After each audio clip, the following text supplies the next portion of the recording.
Burger তৈরির জন্য অন্যতম গুরুত্বপূর্ণ উপাদান হচ্ছে বার্গার সস।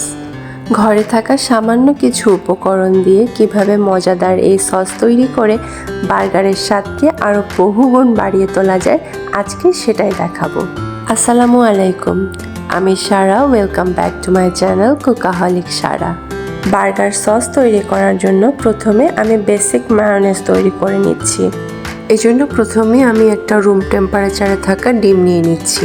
ডিমটা যদি ফ্রিজে থাকে তাহলে বানানোর মিনিমাম 1 ঘন্টা আগে ডিমটা বের করে নেবেন। এর সাথে আরও অ্যাড করছি 2 চা চামচ চিনি এবং 1 টেবিল চামচ গুঁড়া দুধ।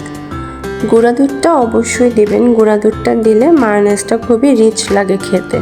এরপরে অ্যাড করছি 1/4 চা চামচ কালো গোলমরিচের গুঁড়া এবং 1 টেবিল চামচ লেবুর রস। আপনারা লেবুর রসের পরিবর্তে সাদা সিরকাও ইউজ করতে পারেন। এরপরে এর সাথে অ্যাড করব আমি 1 কাপ তেল। তেলটা আমি একবারই দিয়ে দিচ্ছি না, একটু একটু করে দিব এবং ব্লেন্ড করব। এই সসটা বানানোর সময় 2টা দিক অবশ্যই সবসময় খেয়াল রাখবেন। প্রথমটা হচ্ছে যে ডিমটা রুম টেম্পারেচারে আছে কিনা, এবং দ্বিতীয়টা হচ্ছে তেলটা কখনোই একবারে অ্যাড করে দেওয়া যাবে না, একটু একটু করে দিতে হবে এবং ব্লেন্ড করতে থাকতে হবে। দেখেছেন কি কাণ্ড, কথা বলতে বলতে লবণ দিতেই ভুলে গিয়েছি। এখানে অ্যাড করছি 1/4 চা চামচ লবণ। এখানে লবণ এবং চিনিটা স্বাদ অনুযায়ী অ্যাডজাস্ট করে নিতে পারেন। এরপরে আমি বাকি তেলটুকু দিয়ে পুরো মেয়োনেজটা তৈরি করে নিচ্ছি।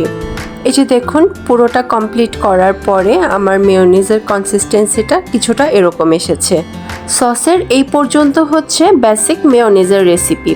এরপরে বার্গার সসের জন্য আমি অ্যাড করছি 2 টেবিল চামচ কেচাপ এবং 1 টেবিল চামচ সাদা সরিষার গুঁড়া।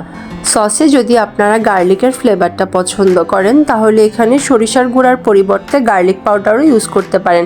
এমনকি 2টা বড় রসুনের কোয়া কুচি করেও দিয়ে দিতে পারেন। তবে আমি রেকমেন্ড করব কাঁচা রসুনটা না দিয়ে আপনারা গার্লিক পাউডারটা ইউজ করবেন।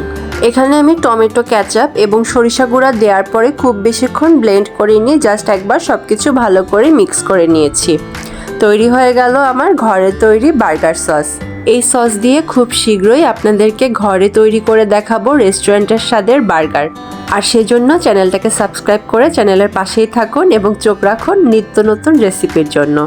আজকের মতো তাহলে বিদায় চেয়ে নিচ্ছি। সবাই ভালো থাকবেন, সুস্থ থাকবেন, নিজের প্রতি যত্ন নেবেন। আল্লাহ হাফেজ।